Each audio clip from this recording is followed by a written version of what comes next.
Red row ஆன்மீக channel ஆன்மீக சகோதர சகோதரிக்கெல்லாம் என்னுடைய அன்பான பணிவான ஆசீர்வாதத்தை தெரிவித்துக் கொள்கிறேன். ஆன்மீகம் சார்ந்த எத்தனையோ நல்ல நல்ல விஷயங்களை எல்லாம் உங்கள் நலன் பொருட்டே இறை அருளாலும் குருவரனாலும் வெளிப்படுத்துகின்றோம். அந்த வகையில் பார்க்கும்போது நவகிரகங்களில் பார்த்திங்கன்னா 3 கிரகங்களுடைய பெயர்ச்சி மிகவும் முக்கியத்தன்மையோடு பார்க்கப்படுது. அதில் பார்த்திங்கன்னா இந்த 2025 பொறுத்த வரைக்கும் 3 கிரகங்களுடைய பெயர்ச்சி. ஒன்று குரு பயிற்சி, அடுத்தது ராகு கேது பயிற்சி.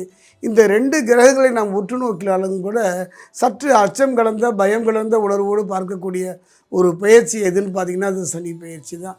காரணம், சனி பகவானை பொறுத்த வரைக்கும் ஆண்டி முதல் அரசன் வரை, ஏன் ஆண்டவனாக இருந்தாலும் சற்று அசைத்து பார்த்து விடுவான். மனித வாழ்க்கையில் இறையருள் ஒன்று துணை இருந்து விட்டாலே போதும், மற்றதை பற்றியெல்லாம் கவலைப்பட வேண்டாம். ஆனால் ஏனோ தானோ சிலருக்கெல்லாம் தெய்வ அருள் அமைவதில்லை. அதான் பெரியவங்க சொல்லியிருக்காங்க, தேக பலம், தெய்வ பலம், மனோபலம், இந்த 3 பலத்தில் ஒன்று குறைந்தாலுமே நம் வாழ்வு தடுமாற்றத்தை நோக்கி நகரும். அதைத்தான் சொல்லியிருக்க. நம்பிக்கை இல்லாதவர்கள் எல்லாம் ஒரு நம்பிக்கை வேணும். ஏதோ ஒரு நம்பிக்கை, தெய்வ நம்பிக்கை இருக்கலாம், இல்லையா குரு நம்பிக்கை இருக்கலாம். ஏன்னா இந்த வாழ்க்கையே நம்பிக்கையின் மீது தான் நகர்ந்து கொண்டிருக்கின்றது. வாழ்வு ஒரு வட்டம் போன்றது, மேலும் கீழும் நகர்ந்து கொண்டே இருக்கக்கூடியது. நவ கிரகங்கள் இறைவனின் ஆணைக்கு உட்பட்டாலும் கூட நவகிரகங்கள் கண்ணால் காணக்கூடிய ஒரு சக்தி தான். அந்த வகையில் பார்க்கும்பொழுது நவகிரகங்களும் தன்னுடைய இடத்தை மாறிக்கொண்டு தான் இருக்கின்றன.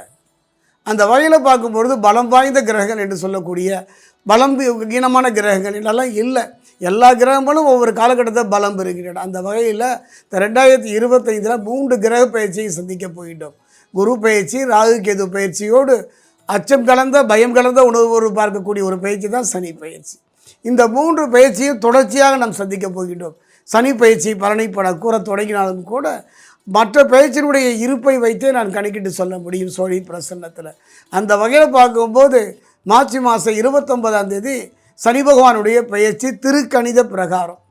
என்ன திருக்கணித பிரகாரம்னா, வாக்கியம் என்பதெல்லாம் ரிஷிகளாலும் மகான்களாலும் ஆதி காலத்திலே எழுதி வைக்கப்பட்டது. இன்றைக்கி ஆலயங்கள், திருநள்ளாறு போன்ற ஆலயங்கள் எல்லாம் வாக்கிய முறையில் தான் கொண்டாடப்படுகின்றது. ஆனால் திருக்கணிதம் என்பது திருத்தி எழுதப்பட்டது, வாய்ப்பாடுன்னு சொல்லுவாங்க. இந்த வகையில் பார்த்தோம்னா 2.5 வருடம் சனியினுடைய ஆதிக்கம் என்றாலும் கூட திருக்கணித பிரகாரம் பார்த்திங்கன்னா 7.5 வருடம் வர மாதம் மார்ச் மாதம் 29 அதே நாள் அடுத்த ஆண்டுன்னு பார்த்தா அது 8.5 வருடமாக மாறிவிடுகின்றது. அந்த வகையில் பார்க்கும்போது திருக்கணித முறையிலேயே இப்பொழுது சனி பயிற்சியுடைய பலாபலங்களை எல்லாம் சொல்கின்றேன்.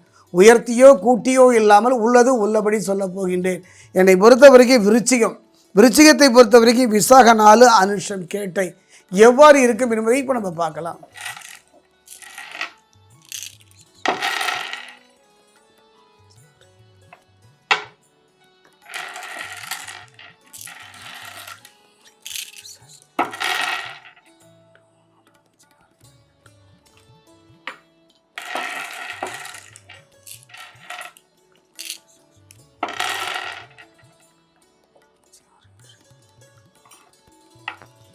விருச்சிக ராசி ஆன்மீக சகோதர சகோதரிகளே, கடந்த காலத்தை பொறுத்த வரைக்கும் விருச்சிக ராசிக்கு சனி பகவானை பொறுத்த வரைக்கும் அர்த்தாஷ்டம சனியாக தான் பலன் தந்து கொண்டிருந்தார். கவலையே பட வேண்டாம். ஒரு 40 நாட்கள் சற்று கவனமாக, நிதானமாக, பொறுமையாக தெய்வ பலத்தோடு தேக பலத்தோடு இருந்து விட்டீர்கள். ஆனால் நல்ல மாற்றங்களை நோக்கி அடியெடுத்து வைக்கின்ற ஒரு அற்புதமான தருணம்.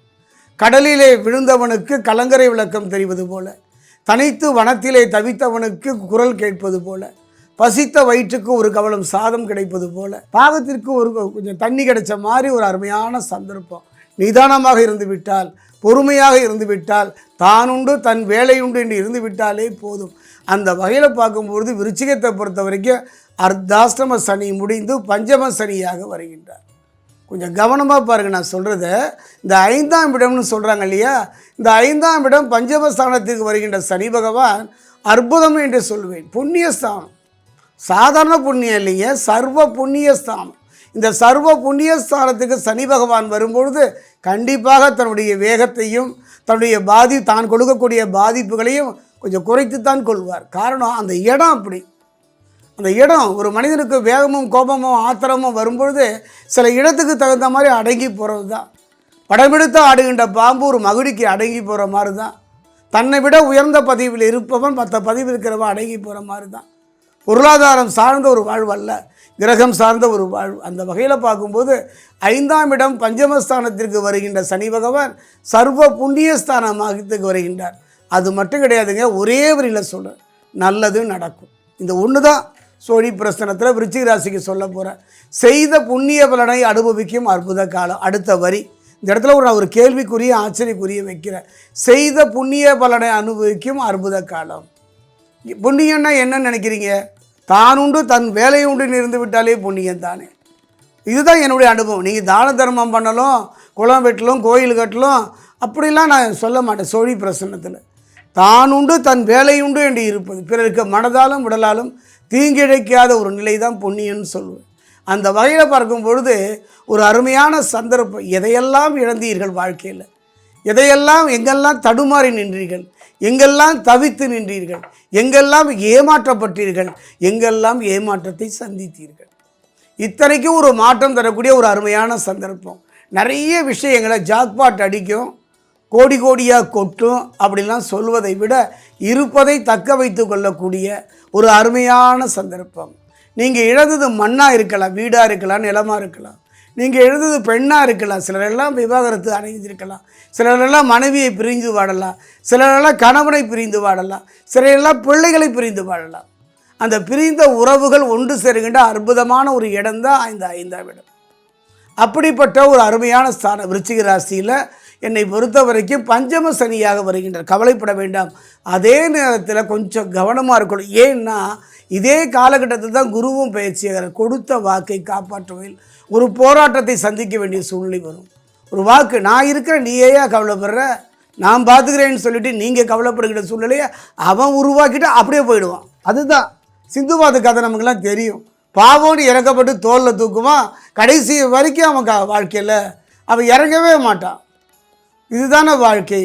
நல்லதுக்கும் கெட்டதுக்கும் புரிபடாத ஒரு நிலை, அதுதான் வாழ்க்கை. இப்போது ஒரு உதாரணம் சொல்லிவிட்டு நான் இதை முடிச்சுக்கலான்னு இருக்கேன். ராமகிருஷ்ண பரமஹம்சர் ஒரு குளத்தில் நிற்கிறாரு. ஒரு தேள் தண்ணியில் தவிச்சோன்னா அது எடுக்கிறாரு, கொட்டுது, உதறாரு, திரும்பவும் தண்ணியிலே விழுது, திரும்பவும் கொட்டுது, எடுக்கிறாரு. இதை ஒருவன் பார்க்கின்றான்.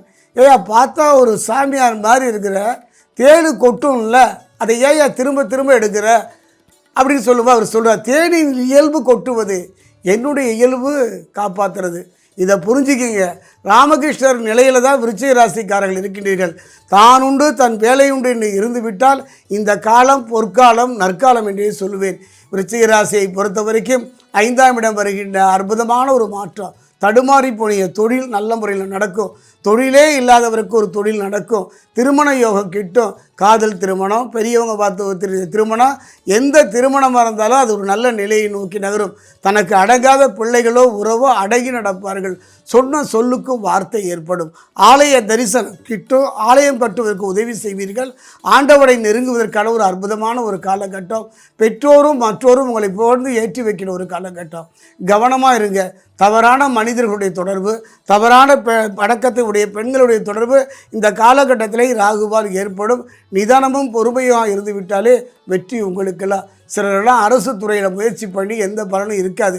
சரியான தருணம். செவ்வாய் வக்ர நிவர்த்தி ஆகிட்டதுனால விருச்சிக ராசிக்கு செவ்வாயினுடைய பலமும் சேர்ந்து இருப்பதனால வருவாய்க்கு பஞ்சமில்லை.